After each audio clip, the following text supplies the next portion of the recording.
السلام عليكم ورحمة الله وبركاته. حبايبي عاملين ايه؟ وحشتوني جدا جدا جدا. بقالي يومين تلاتة تعبانة وراقدة في السرير، دولي بالشبه كده. طبعا ما عملتش اي حاجة في البيت ولا في البوتاجاز، فجايبهولكوا كده فكرة حلوة جدا.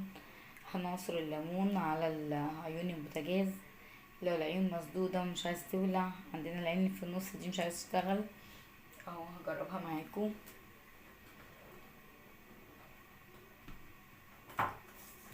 اهو. حاولت، بصوا، مسدودة لان انا ما بشغلهاش كتير، فطبعا زيتت خالص. فاحنا جايبين بحلة حلوة جدا.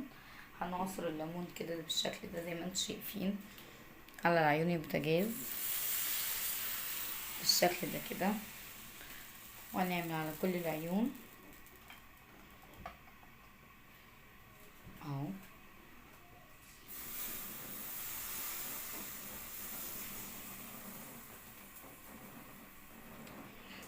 نعمل على العين دي كمان.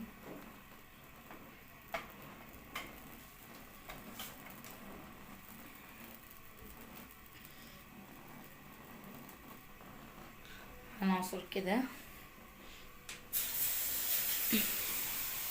على العيون زي ما انتم شايفين. لازم تبقى سخنة جدا عشان السخونية دي بتدوب اي دهون، حتى يعني بيقولوا لازم عشان خاطر تنزلي اي دهون في بطنك في الارداف كده تشربي حاجات سايلة دافية.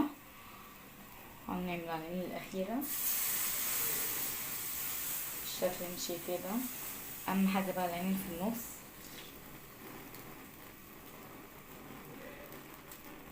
اهو. بعد كده احنا هنسيب العيون سخنة، وهنيجي هنا هنعمل تركيبة كده جهنمية. هنجيب كده المبشرة بتاعتنا وهنبشر فيها الليمون اللي احنا عصرناه كده بالشكل ده كده.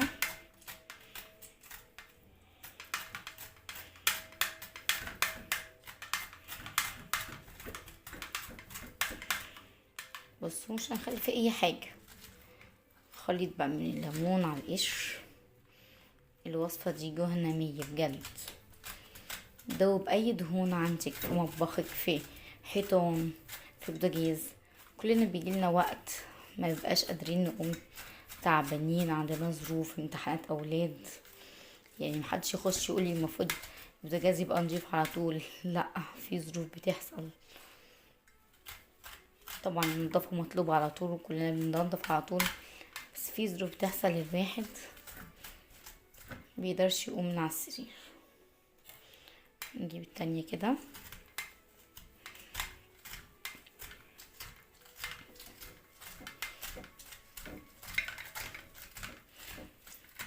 اهي.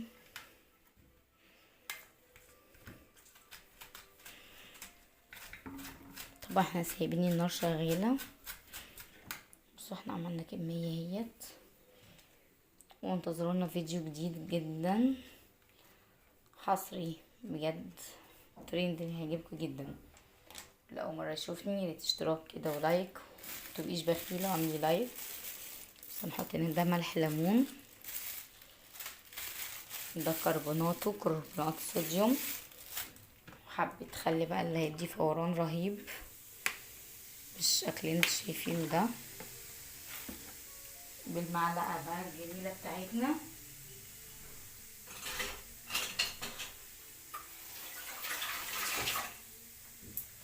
بالمعلقة الجميلة هننزل كل المكونات دي في ازازة كده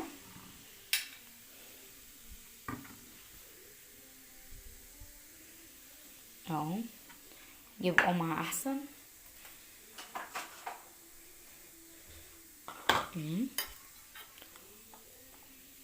ننزل كل الخليط ده،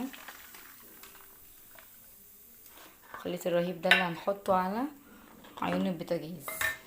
هنجيب غطا كده نخرمه، لو عندك بخاخة او اي غطا مخرم تمام. هنخرمه بشوكة بسكينة كده، بصوا رج كده بصي رهيبة. يلا بينا على البوتاجاز. بصوا حبايب قلبي، بصوا انا مشيت بس السلك اهو، شايفين نتفت بقت زي الفل. نجرب حتة تانية اهو معاكم اهوت اهو اهو. بصوا بمشي السلك بس اهو، بص بمشي السلك خالص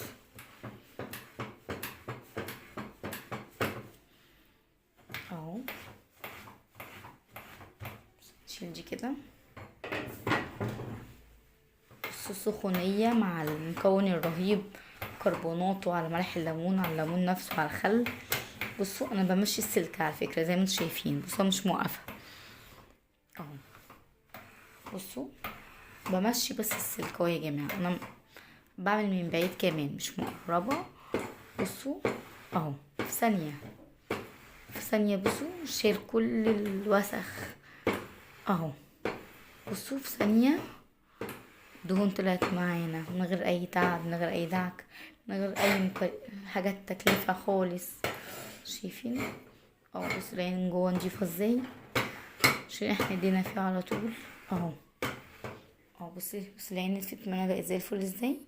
كامل بيت البوتاجاز عشان مطولش عليكم، وارجع لكم اوريكم هو نضيف زي الفل.